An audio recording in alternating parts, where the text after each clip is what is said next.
Pesquisa divulgada pelo Datafolha hoje mostra que, passado mais de um ano da eleição de 2022, a gente já tem aí quase um ano de governo Lula, quase um ano dos atentados golpistas de 8 de janeiro, e olha, a polarização na sociedade brasileira continua, cara, praticamente a mesma coisa. O que é que o Datafolha coletou? 90% do eleitorado brasileiro diz que não se arrependeu do voto que deu no final de 2022.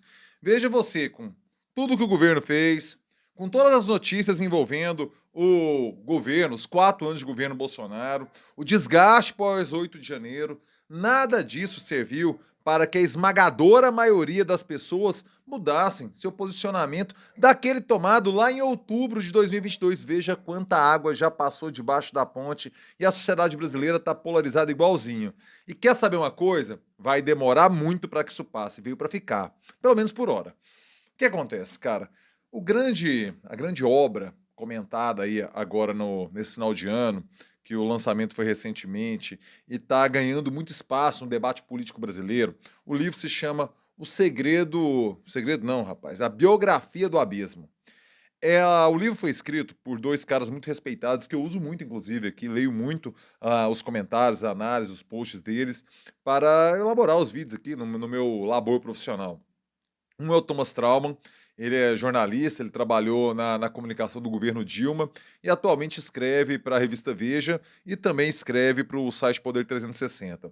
Outro é o Felipe Nunes, que é cientista político da Quest, um instituto de pesquisa que, você sabe, né, durante a campanha, você que me acompanha aqui há mais tempo no YouTube, sabe que várias vezes nós pegamos pesquisas da Quest para destrinchar aqui nos detalhes, para aprofundar naquilo que poderia acontecer nas eleições e tudo mais. Ou seja, duas pessoas de currículo, de gabarito, que escreveram um livro que mostra que a polarização, o sentimento da política transbordou, o sentimento, a sua visão de mundo na política transbordou para outros elementos de sua vida cotidiana, o que jamais tinha acontecido no Brasil. A sua orientação ideológica se transformou em parte, e eu falo na sua porque, evidentemente, brasileiro, imagino tal qual eu, a nossa, então deixa eu me colocar na primeira pessoa do plural que é melhor, a nossa percepção ideológica transformou-se numa identidade, naquilo que constitui o que somos. Então, ou seja, escolhas da vida cotidiana, da vida banal, chinfrinha, aquela do dia a dia mesmo, acabam sendo mais determinadas pela perspectiva política do que eram outros tempos. Sempre teve posições extremadas, ideologicamente falando, no Brasil. O denismo atávico, aquele comunismo clássico da primeira metade do século XX, o trabalhismo, uma vertente que tem relevância na história política, no pensamento da política do Brasil, tudo isso estava lá, cara. Só que assim, isso não impedia você, por exemplo, de namorar uma pessoa de outra perspectiva ideológica. Isso normalmente não impedia você de frequentar ambientes comerciais, ir a shows, espetáculos de teatro, filmes, enfim, viver uma vida fora da política com pessoas que não compactuam com a sua perspectiva ideológica. De acordo com os autores, isso mudou. Está sendo mais determinante na escolha dessas questões da vida fora da política, relacionamentos pessoais, consumo de produtos, consumo de bens culturais, em relação. Hoje está sendo mais determinante a perspectiva política do que foi em outros tempos. E eles tratam de um termo chamado calcificação, ou seja, está mais difícil sair daquilo que pensamos com dados reais. Por exemplo, aqui a gente percebe uma melhora na economia do Brasil com os dados aí de desemprego, de inflação, de números da Bolsa, por exemplo, que está batendo recordes. Ou seja, a vida cotidiana na perspectiva econômica está melhorando. Isso não está sendo suficiente para mudar a perspectiva ideológica daqueles que votaram contra o Lula no segundo turno de 2022. A mesma coisa se olharmos pelo lado do Bolsonaro. Aliás, na verdade, só invertendo o foco, mas ainda olhando para o eleitorado do Bolsonaro. A sequência de más notícias que ele foi submetido. Putz, velho, escândalo das joias, rolo de cartão de vacina, tudo que a gente ficou sabendo depois das eleições, os próprios atos golpistas, a minuta do golpe e tudo mais, nada disso foi capaz de tirar o grosso mesmo do eleitorado de Jair Bolsonaro daquele espectro, daquela percepção.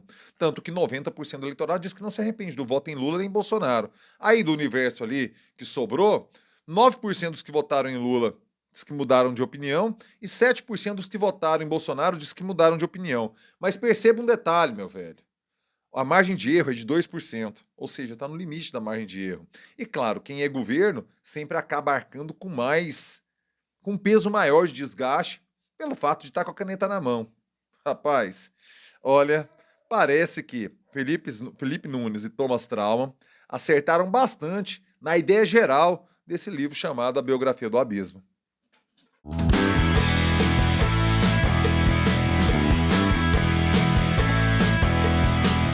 Fala aí, rapaziada, tudo beleza? Bora gravar o vídeo de hoje, dia 19, sim, dia 19 de dezembro de 2023, tá terminando o ano, eu convido você que pinta pela primeira vez aqui no canal, caiu por aqui de paraquedas, meu filho, minha filha, me deu prazer, a honra de contar com seu nobre companhia, por favor, inscreva-se agora aqui no canal, sim, inscreva-se agora, clique no sininho, ative as notificações, é desse jeito, é dessa forma que você fica sabendo quando pinta vídeo novo por aqui, o YouTube te avisa e pinta muito vídeo novo por aqui. Quer me ajudar a garantir a sustentabilidade econômica e financeira aqui do canal? É muito mole, mas principalmente é muito barato. O Clube de Membros na Fita, sim, Clube de Membros, cara, a partir de três módicos, patéticos, muito pouco para você, mas que representam muito para mim, reaisinhos. Você me ajuda a manter o trampo rolando por aqui, redondinho no YouTube, como tem que ser, maravilha? Clube de Membros na Fita, rapaziada, não vacila não. E você, empresário que quer dialogar com as melhores cabeças da YouTubesfera, rapaz, você tá ligado, não tá, minha filha? Olha, patrocine, apoie o jornalismo independente praticado, exercido aqui no YouTube. A sua marca vai conversar com quem realmente se importa com essas questões. Você tá vendo, né? As opiniões estão calcificando. Então é bom você estar conversando com a rapaziada que pensa o mundo mais ou menos como você. Esse é o Brasil de hoje, meu filho. É disso que eu vou falar no vídeo de hoje. Vai ser muito bem-vindo. Vamos fechar esse apoio, vamos fechar esse patrocínio aqui pro canal. Maravilha? Bora voltar lá. O gancho foi a pesquisa da Folha de São Paulo, mas eu quero me aprofundar aqui agora na divisão do eleitorado brasileiro que o Thomas Trauman e o Felipe Nunes fizeram com muita, na minha percepção, com muita acuidade, acertando em percentuais como se divide a sociedade brasileira no geral. Vou começar da esquerda, indo para a direita. 8% do eleitorado é petista. Vota no PT porque é o PT, é o PT, é o PT, certo? 8% é petista. 10% do eleitorado brasileiro, eles classificaram como progressistas. Não são necessariamente petistas, votam em outros candidatos, mas sempre com uma perspectiva de esquerda, de transformação na sociedade. Outro percentual que também se posiciona hoje à esquerda são aqueles dependentes do Estado, DE, que eles chamaram. São as pessoas, cara, que estão quebradas mesmo, é classe D e E, que precisa de programa social na veia para garantir o rango do dia, cara. E isso é 30% do eleitorado brasileiro. Isso se concentra basicamente ali na região Nordeste, um pedaço do Norte de Minas, do Norte do Espírito Santo Sudeste e um pouco da região Norte ali pegando o Tocantins. Aquela faixa ali de pessoas que realmente precisam do Estado. 3% eles classificaram como sociais liberais. Basicamente aquele eleitor tradicional do PSDB, muito influente na mídia, aquela perspectiva mais centrista e tal. Neste ano, em 2022, votou em Simone Tebet no primeiro turno, mas eles são muito preocupados com a questão democrática, a democracia, e em 2022, no segundo turno, votaram no Lula. Veja você aqui uma coisa interessante. Você tem 8% de petistas, mais 10% de progressistas, isso dá 18%. Mais os 30% dos dependentes do Estado, dá 48%. Mais os 3% dos sociais liberais, 51%. Qual foi a votação de Lula no segundo turno? Pois é. Agora a gente parte para os votos da direita. Aqueles votos que consolidaram Jair Bolsonaro em outubro de 22. 4% são empreendedores. O cara que tem pequeno comércio, cara. Não tô falando de gigantão, não, assim, de empresarião, não. Esse também. Só que assim, eu tô falando do cara que tem uma lojinha de celular, uma oficina mecânica, o cara tem uma distribuidora de bebida, e ele acha o Estado um estorvo nas costas dele por causa do imposto. 4% do eleitorado. Você tem o conservador religioso, que é aquele cara que gosta de uma autoridade. Ele quer uma hierarquia, ele respeita a autoridade religiosa, ele respeita a autoridade policial, ele gosta de alguém mandando na história, ele se sente confortável com alguém mandando. Esse é 29% do eleitorado brasileiro. 14% faz parte do universo agro. E o agro não é só quem tem a fazenda lá que planta, não, cara. É toda uma cultura, nós aqui, Para você que está no YouTube e não sabe, eu sou um jornalista goiano, falo de Goiânia e Goiás e moro aqui desde que nasci, sou goiano de nascimento, goianiense de nascimento e desenvolvo minha carreira por aqui em Goiás. Nós aqui em Goiás estamos inclusos nessa cultura do agro. Ela é talvez não, ela é a hegemônica em nosso estado. Embora, claro, nós, e aí eu coloco você que está aqui no meu canal nessa perspectiva da segmentação também, a gente corre meio por fora disso, mas sabemos o quão a cultura do agro é hegemônica aqui, com seus modos de consumo, com a sua cultura musical, com seus hábitos políticos, inclusive, com suas perspectivas políticas, com seus hábitos cotidianos. 14% do eleitorado brasileiro classifica-se nessa questão do agro. E 2% é fascista mesmo. Fascista na conceituação dos caras aqui, porque a gente quer golpe de Estado, não tem nenhum respeito à democracia. Veja você que somando 2% dos fascistas, mais 29% do conservador religioso, mais 14% do agro, mais 4% dos empreendedores, 49%. Cara, tá calcificado. Ou seja, a gente tem agora, vai trabalhar na lógica dos Estados Unidos. Quais são os estados lá que eles focam? Que são swing states. Aqui o Felipe Nunes e o Thomas Trauman tratam com os grupos que podem fazer esse swing, essa troca. Então eles pegam ali, basicamente, esse grupo dos sociais liberais, que em 2018 votou em Bolsonaro, muito influenciados pela questão da Lava Jato, da corrupção, e em 2022 votaram no Lula pela perspectiva democrática, o medo que eles sentiam do golpe bolsonarista, e tem as mulheres pobres de periferia que não gostam dessa cultura da arma, da violência, do machão, porque elas são as vítimas prioritárias dessa aí da minha classificação, dessa macheza broxa que está na sociedade brasileira, num tipo de cultura que nós sabemos muito bem como ela politicamente se materializa. A macheza broxa, a estética da macheza broxa, sabe? A arma, aquela postura, carro, óculos escuro, símbolos de uma macheza broxa. Que a psicanálise explica muito bem, né, meu velho? Essas mulheres vítimas da macheza broxa também têm essa perspectiva swing. Elas gostam tem uma perspectiva conservadora, mas elas precisam do Estado. Então ela fica numa zona cinzenta de grupos que ela pode migrar. E nesse momento migrou para o Lula. Então vejam você que, de acordo com a leitura de Felipe Nunes e Thomas Trauman, isso vai perdurar no Brasil, porque calcificou. O que é calcificar, velho? Cálcio, osso, virou um fóssil. Para mudar isso, bicho, rapaz, difícil.